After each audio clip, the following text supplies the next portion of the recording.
വടക്കേ രാജ്യത്തിലെ ഒരു രാജാവിനെ മറന്നു പോകരുത്. ആഹാബ് എന്ന് പറയുന്ന ആഹാബിൻ്റെ ഇസബേലിൻ്റെയും ആ സ്റ്റോറിയൊക്കെ വരുന്നത് ഇസ്രയേലിലാണ്. കാരണം നമ്മൾ പലപ്പോഴും പ്രസംഗവും ഉപദേശവും കേൾക്കുന്നതാണ്. അതെവിടെയാണ് എന്ന് ഓർത്തോണം. ആ വിഗ്രഹാരാധികളുടെ ലിസ്റ്റിലുള്ള ഒരു ശക്തനായിട്ടുള്ള രാജാവാണെന്നുള്ളത് മറന്നു പോകരുത്. ഓക്കെ, അപ്പോൾ ഇവരെ ചിതറിച്ചു. യഹൂദ പിന്നെയും തുടർന്നുകൊണ്ട് ഇനി യഹൂദയെയും കൂടെ പിടിക്കാനായിട്ട് നോക്കിയതാണ് അസീറിയ. അവിടെയുള്ള ആളുകളോട് പറയുന്നത് ഇങ്ങനെയാണ്: രാജാവ് അരുളി ചെയ്യുന്നു, നിങ്ങളുടെ ദൈവത്തിനൊന്നും ഉണ്ടോ? ഇവിടെയുള്ള ഇസ്രായേലിൻ്റെ ദൈവം അപ്പുറത്തുള്ളവരുടെ ആരുടെയും ദൈവത്തിന് അവരെ രക്ഷിക്കാൻ പറ്റിയില്ല. അതുകൊണ്ട് നിങ്ങളുടെ രാജാവ് പറയുന്ന പോലെ രക്ഷിക്കാനൊന്നും പറ്റില്ല എന്നൊക്കെ പറഞ്ഞു. പക്ഷേ രാജാവ് വിഗ്രഹാരാധിയല്ലായിരുന്നു. അത് കാരണം പ്രാർത്ഥിച്ചു. ദൈവം അത്ഭുതം പ്രവർത്തിച്ചു. സൈന്യം ഭയപ്പെട്ടു പോയി.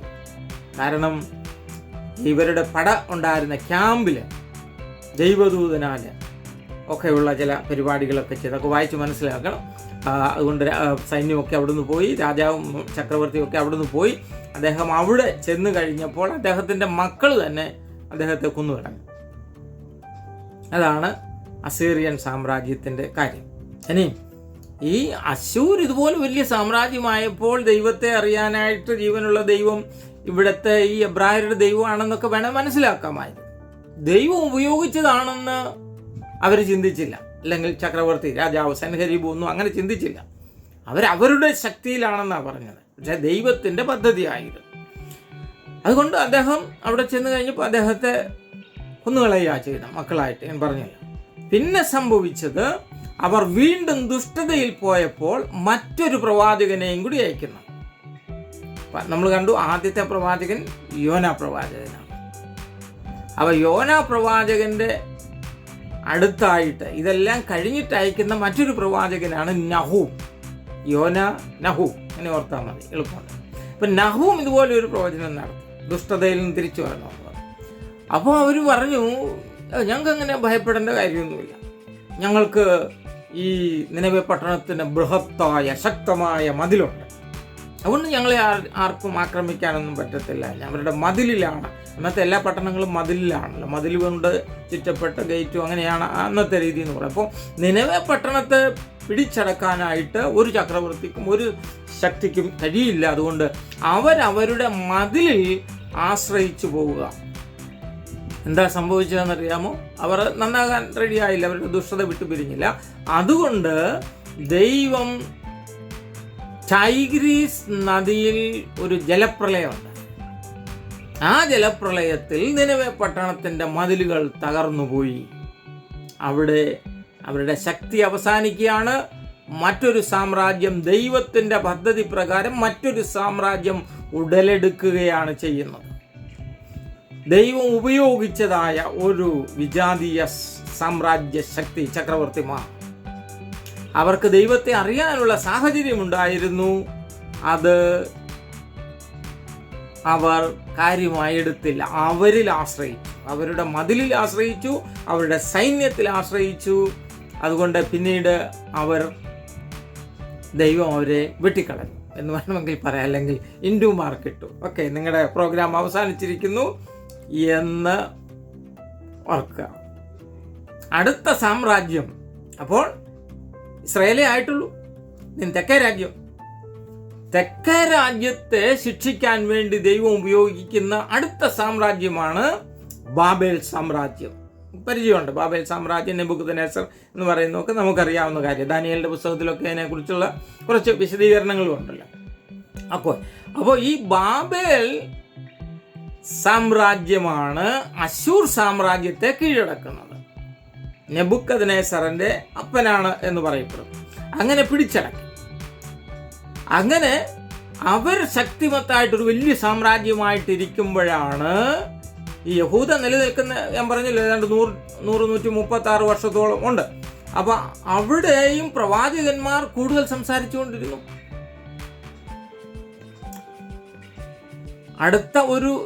അടുത്ത ശിക്ഷാവിധി വരികയാണ്. അപ്പോഴാണ് രണ്ട് രാജ്യങ്ങളും, അതായത് ഇസ്രയേലും യഹൂദയും നശിക്കുന്നു എന്ന് പറഞ്ഞില്ല, 2 രാജാക്കന്മാർ അവസാനിക്കുമ്പോഴത്തേക്ക്. അപ്പോൾ ആ രീതിയിൽ വരിക. അപ്പോൾ അതിനുവേണ്ടി യഹൂദിയെ ശിക്ഷിപ്പാൻ വേണ്ടി നെബൂഖദ്നേസറിനെ ഉപയോഗിക്കാൻ പോവുകയാണ് ദൈവം, അഥവാ ബാബേൽ സാമ്രാജ്യം. അപ്പോൾ ഇവിടെ ഏതാണ്ട് പ്രവാസത്തിൽ പോകുന്ന, അല്ലെങ്കിൽ ഈ ശിക്ഷ വരുന്നതിന് മുൻപ് 12 പ്രവാചക പുസ്തകങ്ങളുണ്ട്. നമ്മൾ ചാർട്ടിട്ടിട്ട് പഠിക്കാം, അപ്പോഴത് മനസ്സിലാവും. എന്നാൽ ഇവിടെ പ്രധാനമായി യിരെമ്യാ പ്രവാചകൻ രംഗപ്രവേശം ചെയ്യുന്നു, അല്ലെങ്കിൽ പ്രവചിച്ച് സംസാരിക്കാൻ തുടങ്ങിയാണ്. കരയുന്ന പ്രവാചകൻ, വിലാപം, അദ്ദേഹത്തിൻ്റെയാണ് വിലാപങ്ങൾ എന്ന് പറയുന്നത്. അദ്ദേഹം വിലപിക്കുന്നതാണ് നമ്മളവിടെ കേൾക്കുന്നത്. അദ്ദേഹം പറയുകയാണ്, യഹോവ ഇപ്രകാരം അരുളി ചെയ്യുന്നു. എന്താ പറയുന്നത്? എൻ്റെ ദാസനായ നെബൂഖദ്നേസർ വന്ന് ആക്രമിക്കും, എതിർത്ത് നിൽക്കരുത്, പൊയ്ക്കൊള്ളുക. പറഞ്ഞാൽ മറ്റുള്ള ആളുകളും മറ്റു പ്രവാചകന്മാരൊന്നും അതിനോട്, സോക്കോൾഡ് പ്രവാചകന്മാരൊന്നും സമ്മതിക്കുമൊന്നുമില്ല. യിരെമ്യാവിനോട് എതിർപ്പൊക്കെ ആയിരുന്നു പറയുന്നത്. അപ്പോൾ വിജാതീയനായിട്ടുള്ള നെബൂഖദ്നേസറിനെ കുറിച്ച് ദൈവം പറയുന്നതാണ്, എൻ്റെ ദാസനായ നെബൂഖദ്നേസർ വരും, യഹൂദയുടെ മേൽ ശിക്ഷ വിധിക്കപ്പെടാൻ പോകുകയാണ്. ഈ പ്രവാചകന്മാർ ഇത്രയും സംസാരിച്ചിട്ടും അവർ 8 പേരൊഴികെ ബാക്കിയുള്ളവരെല്ലാം അവിശ്വാസം അല്ലെങ്കിൽ വിഗ്രഹാരാധികളായിരുന്നു. ഇതാ ന്യായവിധി വരുന്നു. അങ്ങനെ നെബൂഖദ്നേസർ വരികയാണ്. നെബൂഖദ്നേസറിന്റെ 3 ആക്രമണങ്ങൾ നമ്മൾ കാണുന്നത്. 3 പ്രാവശ്യമായിട്ടാണ് അദ്ദേഹത്തിന്റെ ആക്രമണം നടക്കുന്നത്. കുറച്ച് കാലം ഗ്യാപ്പിലാണ് ഇതൊക്കെ നടക്കുന്നത്. നെബൂഖദ്നേസറിന്റെ 3 ആക്രമണം ഉണ്ടായി. നെബൂഖദ്നേസർ വരുന്നു, പിന്നെ അദ്ദേഹത്തിന്റെ സൈന്യാധിപനും സൈന്യവുമായിട്ട് വരുന്നു. അങ്ങനെ കുറേയൊക്കെ ഭാഗികമായിട്ട് നശിപ്പിക്കുന്നു, അവിടെ ഉള്ളത് എടുത്തുകൊണ്ട് പോകുന്നു. ഒടുവിൽ 3 ആക്രമണങ്ങളും കഴിഞ്ഞപ്പോൾ യെരുശലേം ദേവാലയം നശിപ്പിച്ചു, പട്ടണം നശിപ്പിച്ചു, മതിൽ നശിപ്പിച്ച്, തീയിട്ട് കത്തിച്ചു. അതിനകത്തുണ്ടായിരുന്ന സ്വർണം, വെള്ളി, വിശുദ്ധ പാത്രങ്ങളും അവിടെ ഉണ്ടായിരുന്ന സ്വർണവും എല്ലാം കവർച്ച ചെയ്തുകൊണ്ട് അവർ പോയി ബാബിലോണിലേക്ക്. മൊത്തം പോയി. മനോഹരമായ ദേവാലയം. യിരെമ്യാവിന്റെ കരച്ചിൽ അതുകൊണ്ടാണ്. യിരെമ്യാവ് പറഞ്ഞു, ഇത് സംഭവിക്കാൻ പോവുകയാണ്, മടങ്ങി വരിക. നിങ്ങൾ മടങ്ങി വരുന്നില്ല, അതുകൊണ്ട് ദൈവം ശിക്ഷിക്കും എന്ന് പറഞ്ഞു. അങ്ങനെ താൻ പ്രവചിച്ചത് തന്നെ തൻ്റെ കണ്ണുകൊണ്ട് കണ്ടിട്ട് വിലപിക്കുന്നതാണ് വിലാപങ്ങൾ. അയ്യോ, ദൈവത്തിൻ്റെ ഈ ഇത്രയും സുന്ദരമായ ദേവാലയം, ഈ പട്ടണം ഇങ്ങനെ പോയല്ലോ എന്ന് പറഞ്ഞ് വിലപിക്കുന്നതാണ്. താൻ പ്രവചിച്ചത് തൻ്റെ സ്വന്തം കണ്ണുകൊണ്ട് കണ്ടതായ പ്രവാചകൻ. അശ്ശൂർ ഇസ്രായേൽ ചിതറിച്ചു, ബാബേൽ യഹൂദ പ്രവാസം. ഇനി അവിടെ ഉണ്ടായിരുന്ന ആളുകളെയും കൊണ്ടുപോയി, പ്രഭുകുമാരന്മാരെ കൊണ്ടുപോയി. കുറെ ആളുകൾ നെബൂഖദ്നേസറിനെ പേടിച്ച് അവർ മിസ്രൈമിലേക്ക് ഓടിപ്പോയി. ചുരുക്കി പറഞ്ഞാൽ, കുറച്ച് പാവപ്പെട്ട ആളുകൾ, വലിയ കഴിവോ ഒന്നുമില്ലാഞ്ഞതായ കുറെ പാവങ്ങൾ മാത്രം ജീവിക്കുന്ന ഒരു സ്ഥലമായി മാറി യെരുശലേം, യഹൂദ. ബാക്കിയുള്ളവരെ മുഴുവൻ പ്രവാസികളായി, ഏതാണ്ട് നമുക്ക് പറയാം അടിമകളെ പോലെ ബാബേലിലേക്ക് കൊണ്ടുപോവുകയാണ് ചെയ്തത്. അത് പ്രവചിച്ചു, അതുപോലെ നടന്നു. ഇനി പ്രവചിച്ചപ്പോൾ പറഞ്ഞ ഒരു കാര്യം കൂടി ഓർക്കണം. എൻ്റെ ദാസനായ നെബൂഖദ്നേസർ വന്ന് ആക്രമിക്കും, വരുമ്പോൾ എതിർത്ത് നിൽക്കരുത്, പൊയ്ക്കൊള്ളുക. എന്നാൽ ഞാൻ നിങ്ങളെ 70 വർഷം കഴിയുമ്പോൾ മടക്കി കൊണ്ടുവരുമെന്നും യിരെമ്യാ പ്രവാചകൻ പ്രവചിച്ചു. അതുകൊണ്ട് പൊയ്ക്കൊള്ളുക, മടക്കി കൊണ്ടുവരും എന്ന് പറഞ്ഞു. ഇതാണ് ദൈവം ഈ 2 രാജ്യങ്ങളുടെ മേൽ, വിഭജിക്കപ്പെട്ട രാജ്യങ്ങളുടെ മേൽ വന്ന ന്യായവിധി ഇതാണ്. ഇനി ഈ രാജ്യം വിഭജിച്ചതും ഇവരെ 2 പേരെയും അവരുടെ മേൽ ന്യായവിധി വരുന്നതൊക്കെ നമ്മൾ കാണുമ്പോൾ ശലോമോനെ മറന്നു പോകരുത്. വിഭജിക്കപ്പെട്ട ഹൃദയത്തിന്റെ ഉടമയുടെ അദ്ദേഹത്തിന്റെ കാലശേഷമാണ് ഇത് മുഴുവൻ സംഭവിക്കുന്നത്. എന്ന് പറഞ്ഞാൽ തലമുറകളിലേക്ക് എല്ലാം വൈകൃതമായി പോകുന്ന കാഴ്ചയാണ് കാണുന്നത്. ഈ വചനത്തിൽ ചിലരോട് ദൈവം സംസാരിക്കുമ്പോൾ പറയുന്നുണ്ട്, നീ സ്വസ്ഥമായി പിതാക്കന്മാരോട് ചേരും, നീ ഇതൊന്നും കാണത്തില്ല, നിന്റെ മക്കളും തലമുറകളും ഇത് കാണുമെന്ന്. ശലോമോൻ ഓർമ്മപ്പെടുത്തുകയാണ് നമ്മെ. നാം ഇന്ന് ചെയ്യുമ്പോൾ ഒരു പക്ഷെങ്കിൽ നമ്മൾ മാനസാന്തരപ്പെട്ട് മരണക്കിടക്കയിൽ വെച്ച് അനുദപിച്ച് ദൈവത്തോട് സെറ്റിലായിട്ട് അങ്ങ് പോകുമായിരിക്കാം. പക്ഷേ അനന്തരഫലം ചിലപ്പോൾ നമ്മുടെ തലമുറ അനുഭവിക്കേണ്ടതായും വരാം. അവർ ദൈവത്തിലേക്ക് തിരിഞ്ഞില്ല. ദൈവത്തിലേക്ക് തിരിയുമ്പോൾ ദൈവത്തിൻ്റെ ക്ഷമയൊക്കെ നമ്മൾ പുതിയ നിയമത്തിൽ വരുമ്പോൾ കാണുന്നുണ്ട്. ഓക്കെ, 2 രാജാക്കന്മാരിൽ ഇത്രയും കാര്യങ്ങളാണ് നമ്മൾ ഓർക്കുന്നത്. 1-2 രാജാക്കന്മാരിൽ 2 ദിനവൃത്താന്തം ഇപ്പോൾ ആവർത്തിക്കുന്നു. ഓക്കെ, നമ്മൾ ഇത് പറയുമ്പോൾ ഈ ദിനവൃത്താന്ത പുസ്തകത്തെക്കുറിച്ച് ഞാൻ പറഞ്ഞല്ലോ, അവിടെ 2 രാജാക്കന്മാരിൽ പറയുമ്പോൾ ഇസ്രയേലിനെ പറ്റി അധികം ഒന്നും പറയുന്നില്ല. അധികം നല്ല ഒട്ടും തന്നെ പറയുന്നില്ല. അവിടെ യെരുശലേം ദേവാലയത്തെക്കുറിച്ച് പറയുന്നുണ്ട്, യഹൂദയെക്കുറിച്ച് പറയുന്നുണ്ട്, അവിടുത്തെ രാജാക്കന്മാരെ കുറിച്ചുള്ള വിവരണങ്ങൾ മാത്രം. അതാ ഞാൻ പറഞ്ഞത്, ഒരു പൗരോഹിത്യ റിലീജിയസ് വ്യൂ ആണ് 2 ദിനവൃത്താന്തവും 1 ദിനവൃത്താന്തവും എന്നുള്ളത് ഓർക്കുക. 1 ദിനവൃത്താന്തം ദാവീദിനെ പറ്റിയുള്ള ഒരു പത്രാധിപക്കുറിപ്പ് പോലെയാണെന്ന് ഞാൻ പറഞ്ഞു. 2 ദിനവൃത്താന്തം യഹൂദയെ പറ്റിയുള്ള ഒരു എഡിറ്റോറിയൽ പോലെയുള്ള ഒരു എഴുത്തുകളാണ് 2 ദിനവൃത്താന്തമെന്നും ഓർക്കുക. ഇനി മാപ്പിലോട്ട് നോക്കുക. അശൂർ എവിടെ കിടക്കുന്നത് നോക്കി. അശൂർ സാമ്രാജ്യമാണ്. അതിൻ്റെ ഏതെന്നൊക്കെ എഴുതിയിരിക്കുന്നത് അല്പം മുകളിലായിട്ട് ടൈഗ്രീസ് നദി എൻ്റെ സൈഡിലൊക്കെ ആയിട്ടാണ് വരുന്നത്. കാരണം ഈ ടൈഗ്രീസ് നദിയിലൂടെ വരുന്ന വെള്ളമാണ് നിനവെ പട്ടണത്തിനുള്ളിൽ കയറിയിട്ടാണ് പോകുന്നത്. ആവശ്യമുള്ള വെള്ളമൊക്കെ അന്നൊക്കെ വെൽ പ്ലാൻഡ് ആണ്. ഈ നിനവെ പട്ടണം എന്ന് പറയുന്നത് അത്ര നിസ്സാരമായിട്ടുള്ള ഒരു പട്ടണമൊന്നുമല്ല. വളരെ ആർക്കിയോളജിയൊക്കെ കണ്ടുപിടിച്ച് കഴിഞ്ഞപ്പോഴത്തേക്ക് മനസ്സിൽ ലോകത്തിലേക്ക് ഏറ്റവും വലിയ ലൈബ്രറിയൊക്കെ അവിടെ ആയിരുന്നു എന്നൊക്കെയാണ് പറയുന്നത്.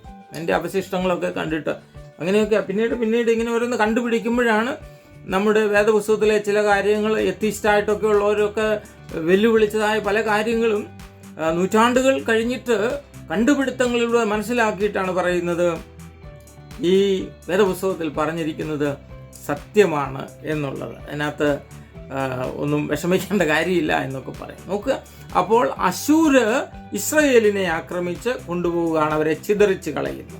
ബാബേൽ 2ാമത്തെ സാമ്രാജ്യം അവർ വന്നിട്ട് യഹൂദയെ, തെക്കേ രാജ്യമായ യഹൂദയെ പ്രവാസത്തിലേക്ക് കൊണ്ടുപോവുകയാണ് ചെയ്യുന്നത്. ഇനി മറ്റൊരു സാമ്രാജ്യം നോക്കി. ഇതെല്ലാം ടൈഗ്രീസ് യൂഫ്രട്ടീസ് നദീതടങ്ങൾ കേന്ദ്രീകരിച്ചാണ് ഇതിൻ്റെ എല്ലാം തലസ്ഥാന നഗരികൾ ഇരിക്കുന്നതെന്ന് ഓർക്കുക. അടുത്ത ഒരെണ്ണം വരികയാണ് പേർഷ്യ, അതിന് താഴെ. ഞാൻ അതിൻ്റെ സ്റ്റോറിയിലേക്ക് വരാം.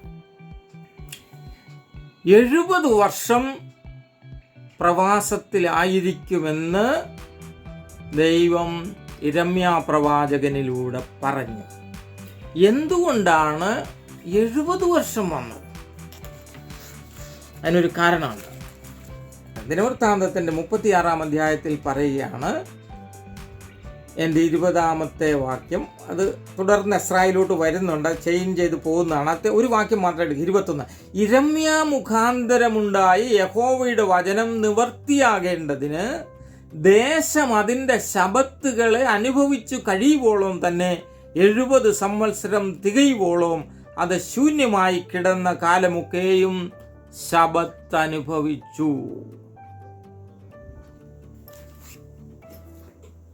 ഇസ്രായേൽ മക്കള് കനാൻ നാട്ടിൽ, വാഗ്ദത്ത നാട്ടിൽ വന്നിട്ട് ശബത്തുകളെ കുറിച്ച് അവർക്ക് വളരെ കൽപ്പനയായിട്ട് കൊടുത്തിട്ടുണ്ടായിരുന്നു.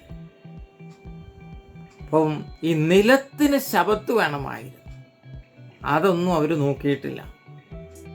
നമ്മൾ കൃഷി ചെയ്യാതിരിക്കണം. കൃഷി ചെയ്യാതിരുന്ന് നിലത്തിന് ശബത്ത് കൊടുക്കണമെന്നുണ്ടായിരുന്നു. അതൊന്നും അവർ ശ്രദ്ധിച്ചില്ല, അങ്ങനെയൊന്നും ചെയ്തൊന്നുമില്ല. പക്ഷേ ഒരു കാര്യം ചെയ്യുമ്പോൾ മറ്റു പല കാര്യങ്ങൾ ചെയ്യുന്ന ഒരു ദൈവത്തെയാണ് നമ്മൾ കാണുന്നത്. അങ്ങനെ വരുമ്പോൾ ഈ 70 സംവത്സരം വർഷം ശബത്ത് നിലത്തിന് അനുഭവിച്ചു കഴിയുവോളോ എന്ന് പറഞ്ഞാൽ അവിടെ ആൾക്കാർ താമസിച്ചിട്ടില്ല. അത് കുപ്പക്കുന്ന് പോലെ കിടക്കുകയാണ്. എല്ലാം നശിച്ചു പോയില്ലേ. കുറേ പേര് മിസ്രൈമിൽ ഓടിപ്പോയി. ബാക്കിയുള്ളവർ പ്രവാസത്തിൽ ഇവിടെ വന്നു കഴിഞ്ഞു. കുറച്ച് പാവങ്ങൾ മാത്രമേ ഉള്ളൂ. അവർ അവിടെ കൃഷിയൊന്നും ചെയ്യാൻ പോകുന്നില്ല. അവർ വല്ലതും ചെറിയ ചെറിയ പണിയൊക്കെ ചെയ്ത് ഒക്കെയുള്ളൂ. അതുകൊണ്ട് നിലത്തിന് അതിൻ്റെ ശബത്ത് അനുഭവിച്ച് കഴിയുവോളം എന്നാ പറഞ്ഞു. ജനം ചെയ്യാഞ്ഞത് ദൈവം ചെയ്തു. അത് കഴിഞ്ഞപ്പോൾ ഇവരെ തിരിച്ചു കൊണ്ടുവരണം. അപ്പോൾ തിരിച്ചു കൊണ്ടുവരാനുള്ള പദ്ധതിയാണ്. ഇപ്പം 70 വർഷക്കാലം അവിടെയായിരുന്നു. അവസാനിക്കുന്നതിന് മുൻപ് നടന്ന കാര്യം കൂടെ നമ്മൾ ഓർക്കണം. ഈ നെബൂഖദ്നേസർ എൻ്റെ ദാസൻ എന്നൊക്കെ ദൈവം വിളിച്ചല്ലോ. അദ്ദേഹത്തിന് എബ്രായരുടെ ദൈവമാണ് സാക്ഷാൽ ജീവനുള്ള ദൈവമെന്ന് തെളിയിച്ചു കൊടുക്കുന്നത് നമ്മൾ കാണും. അതായത് ഇവിടുന്ന് കൊണ്ടുപോയ പ്രഭുകുമാരന്മാർ അവിടുത്തെ രാജകൊട്ടാരത്തിലെ കാര്യാദികൾക്ക് വേണ്ടിയാണ് കൊണ്ടുപോയി. അവർ ഭക്ഷണം കഴിക്കുന്ന, അതൊക്കെ നമ്മൾ പറയാറുള്ളതാണ്, അവരുടെ ഭക്ഷണം കഴിക്കുന്ന കാര്യങ്ങളും രാജാവിൻ്റെ ഭോജനം വിഗ്രഹാർപ്പിതമായത് കഴിക്കത്തില്ല എന്നെല്ലാം പറയുന്ന ആ ഭാഗമുണ്ട്. ദാനിയേലും ഉണ്ട് അവിടെ. ശദ്രക്ക്, മേശക്ക്, അബേദ്നെഗോ, ദാനിയേൽ, ഈ 4 പേരെയാണ് ഇവിടെ എടുത്ത് പ്രൊജക്റ്റ് ചെയ്ത് കാണിക്കുന്നത്. അവരാണ് വിശ്വാസത്തിനായിട്ട് ശക്തമായി നിൽക്കുകയും പ്രാർത്ഥനാ ജീവിതം ഒന്നും അവരെ കളഞ്ഞില്ല. അങ്ങനെ നിൽക്കുന്നത് നമ്മൾ കാണുന്നുണ്ട്. അപ്പോൾ ആ 3 യൗവനക്കാരെ പിടിച്ച് തീയിലിട്ടപ്പോൾ 4മതൊരാൾ നടവുണ്ടു എന്ന് നെബൂഖദ്നേസർ പറയുന്നുണ്ട്. നോക്കിയിരുന്നു, നിങ്ങൾ 3 പേരെയല്ലയോ ഇട്ടത്, ഇടാൻ പോയവരൂടെ കത്തിപ്പോയി. ഇത്രയും ചൂള ശക്തമാക്കിയെന്ന് നമ്മൾ വായിക്കുന്നുണ്ട്. അപ്പോൾ 4മത് നടകൊള്ളുന്ന ആളെ കണ്ടിട്ട് ദൈവദൂതനെ പോലെയുണ്ടല്ലോ എന്നാ പറയുന്നത്. അപ്പോൾ എന്നെ വിളിച്ചിറക്കുന്ന ഇവരുടെ ദൈവത്തിനെതിരായിട്ടൊന്നും പറയരുതെന്നൊക്കെ നെബൂഖദ്നേസർ പറയുന്നു. ഓക്കെ, അപ്പോൾ നെബൂഖദ്നേസർ, പിന്നെ നമ്മൾ കാണുന്നത് നെബൂഖദ്നേസർ ഒരു ദിവസം ഉലാവിക്കൊണ്ടിരുന്നപ്പോൾ തോന്നി ഇതെല്ലാം ഞാൻ ഉണ്ടാക്കിയതാണെന്ന് പറഞ്ഞു. അങ്ങനെയാണ് പുള്ളി പുല്ല് തിന്നുന്ന കാളയെപ്പോലെ കാട്ടിലോട്ടൊക്കെ പോകുന്ന കുറേ വർഷങ്ങൾ അവിടെയായിരുന്നു. പിന്നെ അനുദപിച്ച് തിരിച്ചു വരുന്ന ആ ഭാഗമൊക്കെ വായിക്കുന്നുണ്ട്. കുറച്ച് മനസ്സിലാക്കാൻ വിഷമമുള്ള പോലെയാണ്, പക്ഷെ അതെല്ലാം സംഭവിച്ചതായിട്ട് ചരിത്രം രേഖപ്പെടുത്തുന്നു തിരുവചനം. ഇനി നെബൂഖദ്നേസറിന് ശേഷം നമ്മൾ ദൈവവചനത്തിൽ വായിക്കുന്ന ചക്രവർത്തി രാജാവിൻ്റെ പേര് ബെൽസസർ എന്നാണ്. എന്നാൽ വേൾഡ് ഹിസ്റ്ററിയിൽ ബെൽസസറെ അല്ല കാണുന്നതെന്നാണ് പറയുന്നത്. ഒരു ചെറിയ കോൺഫ്ലിക്റ്റ് ഉണ്ടായിരുന്നു. വേൾഡ് ഹിസ്റ്ററിയും ബൈബിളും തമ്മിൽ ഉള്ള ഒരു പ്രശ്നം ഉണ്ടായിരുന്നു. ആക്ച്വലി നെബൂഖദ്നേസറിന്റെ മകളെ കെട്ടിയതായ ആളുടെ മകനാണ് ബെൽസസർ എന്നാ പറയുന്നത്, കൊച്ചുമകൻ. നെബോഡിനസ് എന്നാണ് ബെൽസസറിന്റെ അപ്പന്റെ പേര്. അപ്പം അദ്ദേഹത്തിന്റെ മകനാണെന്ന് പറഞ്ഞാൽ ഒന്നുകൂടെ കുറെ ഒരു ലോങ് പീരീഡിലാണ് കാണുന്നത്. ഇനി നമ്മൾ വായിക്കുന്നത് ബെൽസസർ ഒരു പാർട്ടി നടത്തി, ഗവർണർമാരെയും ദേശത്തെ അദ്ദേഹത്തിന്റെ ആളുകളെയൊക്കെ വിളിച്ചൊരു പാർട്ടി നടത്തിയെന്നും പറഞ്ഞാണല്ലോ. ഇനി ഈ പാർട്ടി നടത്തുമ്പോൾ മെനെ തെക്കേലു ഫർസിന് ഭിത്തിയിൽ എഴുതുകയൊക്കെ ചെയ്യുന്നുണ്ട്. കാരണം വിശുദ്ധ പാത്രം, യെരുശലേം ദേവാലയത്തിലെ വിശുദ്ധ പാത്രങ്ങൾ വെച്ച് ഈ പാർട്ടി നടത്തുമ്പോഴാണ് ദൈവ കോപം അവിടെ വരുന്നത്. അപ്പോൾ കോപം വരുന്നു, എഴുതി കാണിച്ചു, നിന്നെ തുലാസിൽ തൂക്കി നോക്കിയിരിക്കുന്നു, കുറവുള്ളവനായി കണ്ടിരിക്കുന്നു, നിന്റെ രാജസ്ഥാനം പോവുകയാണ്, രാജ്യത്വം അവസാനിക്കുമെന്നെല്ലാം പറഞ്ഞു കേൾപ്പിച്ചിട്ടും അദ്ദേഹം മൈൻഡ് ചെയ്തില്ല. നെബൂഖദ്നേസറിനെ പോലെ അത്രയൊന്നുമില്ല, അത് വർഷങ്ങൾ കഴിഞ്ഞു പോയല്ലോ, ഒരു കൊച്ചുമകൻ പോലെയാണല്ലോ വരുന്നത്. അപ്പോൾ അദ്ദേഹം അത് തുടർന്നു. അന്ന് രാത്രി അദ്ദേഹം കൊല്ലപ്പെടുകയാണ്, അത് വായിക്കുന്നുണ്ട്. അപ്പോൾ അദ്ദേഹത്തിന് ഇതൊന്നും വലിയ കാര്യമല്ലായിരുന്നു. ഏത് ഈ പാത്രം, വിശുദ്ധ പാത്രം എടുത്തതിലൊന്നും അദ്ദേഹത്തിന് വലിയ കാര്യമായിട്ടുള്ള ഒന്നുമില്ലായിരുന്നു. ഇനി വേൾഡ് ഹിസ്റ്ററിയിലെ എത്തിയിസ്റ്റുകളെ ചോദ്യം ചെയ്ത ഒരു ചോദ്യമാണ്, എന്തുകൊണ്ടാണ് ഒരാളുടെ പേര് നെബൂഖദ്നേസർ ഉണ്ട്, ബെൽസസർ ഇല്ല എന്ന് പറയുന്ന രീതിയിലാണ് മുൻപ് ക്വസ്റ്റ്യൻ ചെയ്തിരുന്നത്. എന്നാൽ ആർക്കിയോളജിസ്റ്റിൻ്റെ ഒത്തിരി സഹായം ദൈവവചനത്തിൻ്റെ അതോറിറ്റിക്ക് വരുന്നുണ്ട്, സംശയമില്ല. അപ്പോൾ ഒരു ഗോളകം കണ്ടുകെട്ടി എന്നാണ് പറയുന്നത്. അതിനകത്ത് ഇൻഫർമേഷന് കൊടുത്തിരിക്കുന്നത് 2 രാജാക്കന്മാരുണ്ടായിരുന്നെന്നാണ് ഒരേ സമയം. എന്താണ് ആക്ച്വലി സംഭവിച്ചത്? അതിന് അടുത്ത ഭാഗം നോക്കണം. ദാനിയേലിനെ രാജ്യത്തെ 2ാം സ്ഥാനത്താണ്, 3ാം സ്ഥാനമാണ് കൊടുത്തതെന്ന് വായിക്കുന്നത്. വായിച്ചു വേണം ചരിത്രം വായിക്കും. 3ാമനായി, 2ാമനായില്ല. കാരണം സാധാരണഗതിയിൽ ഇപ്പം ഈജിപ്തിൽ വന്നപ്പോൾ ജോസഫ് 2ാമനാകുകയാണ് ചെയ്തത്. ഇവിടെ 2ാമനാകാൻ പറ്റത്തില്ല, കാരണം ബെൽസസർ തന്നെ 2ാമനാ. എന്താണ് സംഭവിച്ചത്? ചരിത്രത്തിലൂടെ ഞാൻ മനസ്സിലാക്കിയത്, ഈ ബെൽസസർ അവിടെ ചക്രവർത്തിയായിട്ടിരിക്കുമ്പോൾ നെബൂഖദ്നേസർ മരിച്ചിട്ടൊന്നുമില്ല. അദ്ദേഹവും ചക്രവർത്തി തന്നെയാണ്, 1ാമത്തെ ചക്രവർത്തിയാണ്. അതിൻ്റെ അതിനൊരു വാക്കുപയോഗിക്കും, ഒരു ബ്രിട്ടീഷുകാരുടെ കാലത്തൊക്കെ ഒരു വൈസ്രോയി. ആക്ച്വലി ബെൽസസർ വൈസ്രോയി ആയിരുന്നു, പകരം ഭരിക്കുന്നയാളായിരുന്നു. നെബൂഖദ്നേസർ എന്ന് പറയുന്ന തൻ്റെ അപ്പൻ അറേബ്യൻ നാടുകളിലേക്ക് പലായനം ചെയ്ത സമയത്താണ് ഇത് സംഭവിക്കുന്നത്. ഇതാണ് ചരിത്രം ഞാൻ മനസ്സിലാക്കിയത്. അതുകൊണ്ട് ദാനിയേലിനെ മൂന്നാമനാക്കുക ചെയ്യുന്നത്. കാരണം ഒന്നാമൻ നെബൂഖദ്നേസർ ആണ്, രണ്ടാമൻ വൈസ്രോയി ആയ ബെൽസസറാണ്, മൂന്നാമത്തെ സ്ഥാനം കൊടുക്കുന്നതായിട്ട് നമ്മൾ കാണും. അപ്പോൾ അതങ്ങനെയാണ് വേൾഡ് ഹിസ്റ്ററി എത്തിസ്റ്റ് ക്വസ്റ്റ്യൻ ചെയ്തതിൻ്റെ ആൻസർ കിട്ടിയത്. 2 പേരുണ്ടായിരുന്നു അധികാരത്തിൽ എന്ന് പറയുന്നത്. ഓക്കെ, ഞാൻ ആ ഭാഗം വിടുകയാണ്.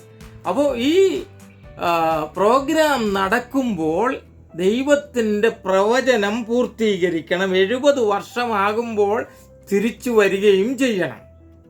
എന്താണ് സംഭവിക്കുന്നത്?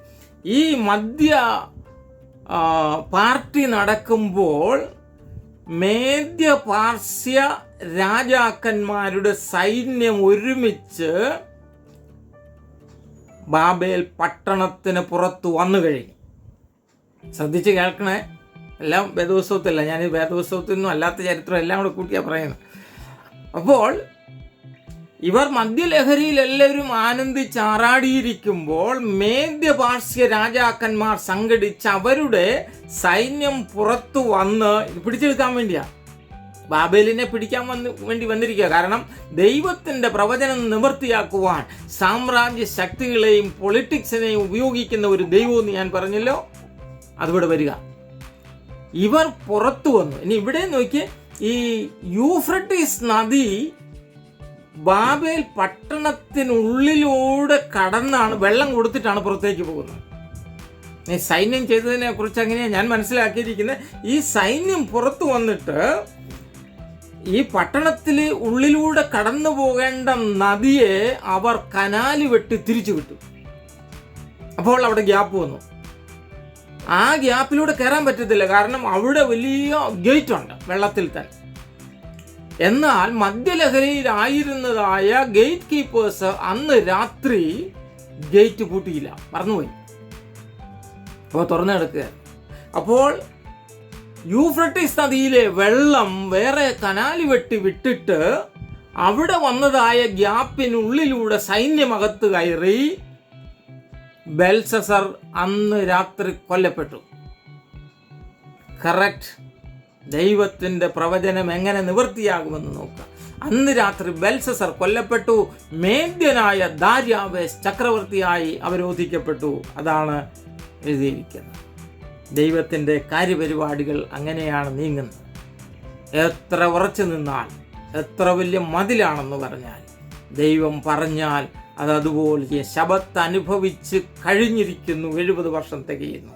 തൻ്റെ ജനത്തെ തിരിച്ചു കൊണ്ടുവരുവാനുള്ള ദൈവത്തിൻ്റെ പദ്ധതി വരുമ്പോൾ ഇവിടെ ഇതാ ബെൽസസർ ചെയ്യരുതാത്തത് ചെയ്യുകയാണ് ചെയ്യുന്നത്. അവിടെ ദൈവം പ്രവർത്തിച്ചു. അടുത്ത സാമ്രാജ്യത്ത് ശക്തിയിലേക്ക് വരികയാണ്. ഇനിയും എല്ലാം നമുക്കവിടെ പറയാൻ പറ്റത്തില്ല. ദാനിയേൽ പ്രവചനം വായിക്കുമ്പോൾ നെബൂഖദ്നേസറിന് കണ്ടതായ ഒരു സ്വപ്നമുണ്ട്. അത് വ്യാഖ്യാനിച്ചു കൊടുക്കുന്നുണ്ട്. വലിയ ഒരു സ്റ്റാച്യുവിൻ്റെയാണ്.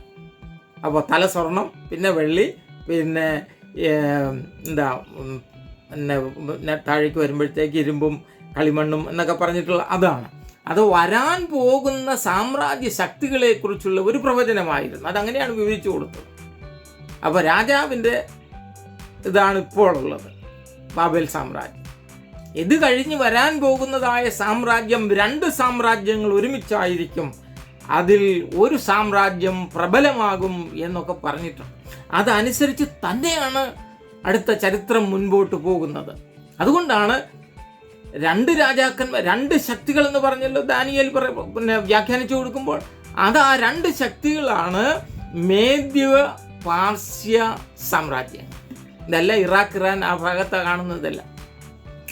ഇവർ ഒരുമിച്ച് വന്ന് ഇത് ചെയ്തു. മേദ്യനായ ദാര്യാവേസ് ചക്രവർത്തിയായി. പിന്നീട് നമ്മൾ വായിക്കുന്നത് അതിൽ പേർഷ്യയാണ് പ്രബലമായിട്ട് വരുന്നത്. അതിൽ 1 ശക്തി പ്രാപിക്കുമെന്ന് എഴുതിയിട്ടുണ്ടായിരുന്നു. അപ്പോൾ അവരെയാണ് ദൈവം ഇസ്രയേലിൻ്റെ മടങ്ങി വരവിന് വേണ്ടി ഉപയോഗിക്കാൻ പോകുന്നത്. ആ മുകളിൽ കിടക്കുന്ന ലൈൻസ് പെട്ടെന്ന് നോക്കി. ഉൽപ്പത്തി, പുറപ്പാട്, സംഖ്യ, യോശുവ, ന്യായാധിപന്മാർ, 1 ശമൂവേൽ, 2 ശമൂവേൽ, 1 രാജാക്കന്മാർ, 2 രാജാക്കന്മാർ വരെ നമ്മൾ പഠിച്ചു. 70 അവിടെ ഇട്ടിട്ടുണ്ടല്ലോ. അപ്പോൾ 2 രാജാക്കന്മാർ കഴിഞ്ഞ് 70 വർഷത്തെ പ്രവാസകാലമാണ്. അതാണ് ഞാൻ ഡാർക്കായിട്ട് അവിടെ ഇട്ടിരിക്കുന്നത്.